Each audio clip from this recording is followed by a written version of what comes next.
નમસ્કાર મિત્રો, આજે આપણે બનાવશું કાઠિયાવાડી કઢી। તો સૌપ્રથમ 1 લીટર જેટલી આપણે છાશ લીધી છે। એની અંદર આપણે 3 થી 4 લીલા મરચાં, આદુ, ચણાનો લોટ અને મીઠો લીમડો ઉમેરી એક મિશ્રણ તૈયાર કરી લઈએ। તો આપણું આ મિશ્રણ તૈયાર થઈ ગયું છે। હવે આપણે એક તપેલી લઈ એની અંદર 2 ચમચી દેશી ઘી ઉમેરીએ।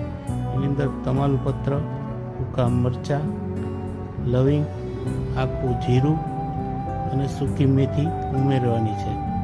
એ ઉમેરાઈ ગયા બાદ આપણે જે મિશ્રણ તૈયાર થઈ ગયું છે એનો વઘાર કરીશું। આપણે સીધો જ કઢીનો વઘાર કરી નાખશું, જેથી આ ટેસ્ટ ખૂબ જ સરસ આવશે। તો આપણો આ વઘાર થઈ ગયો છે। હવે આપણે સ્વાદ મુજબ મીઠું ઉમેરીએ।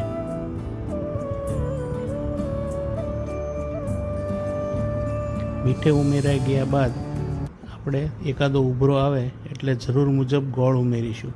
જો તમારી છાશ ખાટી હોય તો એ મુજબ તમારે ગોળ લેવો પડશે। પછી આપણે 3 થી 4 ઉભરા આવવા દેવાના છે।